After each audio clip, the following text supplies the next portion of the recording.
સ્થાનિક સ્વરાજ્યની ચૂંટણીઓને લઈ રાજકીય ગરમાવો ગામડાઓની અંદર જોવા મળી રહ્યો છે ત્યારે કરજણ સમાચાર દ્વારા વિશેષ અહેવાલ ગામડાનો મતદાર બોલે છે.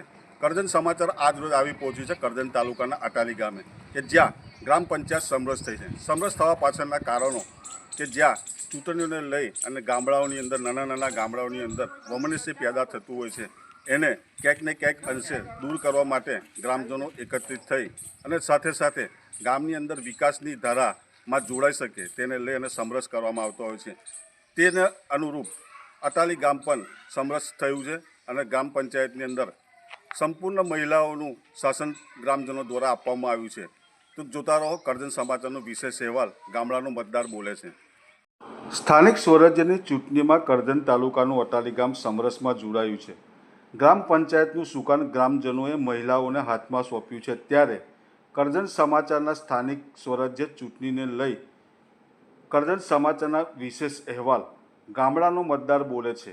અટાલી ગામના ગ્રામજનો દ્વારા સમરસ કરવામાં આવેલ ગ્રામ પંચાયતને લઈ શું કહેવું છે ગ્રામજનોનું, જુઓ વિશેષ અહેવાલ ગામડાનો મતદાર બોલે છે.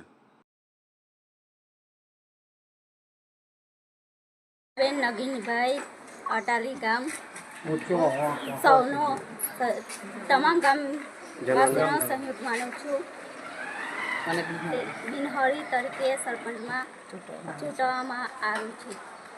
શું કરશો? તમારું કેવું લાગે છે? તમને સરપંચ બનાવે કેવું લાગે છે તમને? સારું લાગે. ગામનો પ્રગતિ વિકાસ કરીશું, ગ્રામની સુવિધા પણ કરીશું. ગ્રામ પંચાયત સમરસ થઈ છે, શું કહેશો? અટાલી ગ્રામ પંચાયત આજરોજ તમામ લોકોના સાથ અને સહકારથી સંપ અને જમ્પની નીતિથી બધાએ એક સાથે એક નક્કી કરી અને આજરોજ આ સમરસ અટાલી ગ્રામ પંચાયત કરી છે. બહેનોને તક આપી અને ગામનો વિકાસ બહેનો કરે એવું ઈચ્છીને ગામમાં વૈમનસ્ય ના થાય, એકતા જળવાઈ રહે એ રીતે આ બહેનોને સુકાન આપવામાં આવ્યું છે.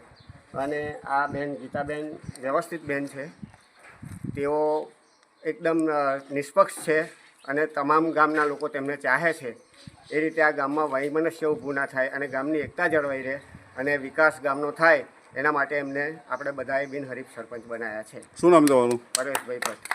સમરસ તમારું ગ્રામ પંચાયત થઈ છે. સમરસ ગામ અમારું એટલા માટે કહેવામાં આવ્યું કે આજુબાજુ હવે પહેલાં કે જે વિધાનસભાની, તાલુકા પંચાયતની, જિલ્લા પંચાયતની જે ચૂંટણીઓ થાય છે એના લીધે મતલબ કે એ ચૂંટણીઓને કમ્પેરિઝન કરે છે ગામની સરપંચની ચૂંટણી કમ્પેરિઝન કોઈ ભેદભાવ આવતો નથી. કેમ કે ગામમાં શું છે કે એક જ ફળિયાના બબ્બે ઉમેદવારો ઊભા થઈ જાય છે અને ગામમાં ફળિયામાં ને બધી જગ્યાએ મતલબ મતભેદ ઊભો થઈ જાય અને ગામની એકતા જળવાતી નથી. એના કારણે અમે લોકોએ જે નક્કી કર્યું છે કે ગામના બિનહરી ચૂંટણી જે થાય એનાથી ગામનો મતલબ સંપ જળવાઈ રહે અને ગામની વિકાસની વાતો થાય ને વિકાસ થાય એ માટે અમે સમરસ ચૂંટણી કરી છે. શું નામ તો? મોઇન ચૌહાણ. પંચાયત તમારી સમરસ થઈ છે તો પહેલાં તો ખૂબ અભિનંદન ગ્રામજનોને. શું કહેશો સમરસને લઈને તમે?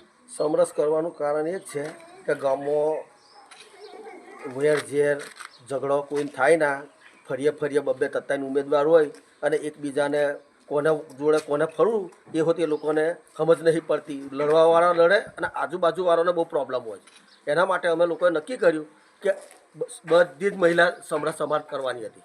એટલે અમારા ગામમાં મહિલા 9 બોડી મહિલાની કરેલી છે અને અમારા ગામમાં હવે જે વિકાસની ગતિ છે તે કન્ટિન્યુ ચાલુ રહે અને ગામમાં કોઈ વિખવાદ ના થાય અને સરકારે જે ગ્રાન્ટો આપવાનું કહે છે એ ગ્રાન્ટો અમને આપે તો અમારે પહેલો નંબરમાં તો કે અંબેમાં આપણા જ્યાં જગ્યા ઊભા છે ત્યાંથી અમારે બસ સ્ટેન્ડ લગીનો રોડ બનાવવાનો છે.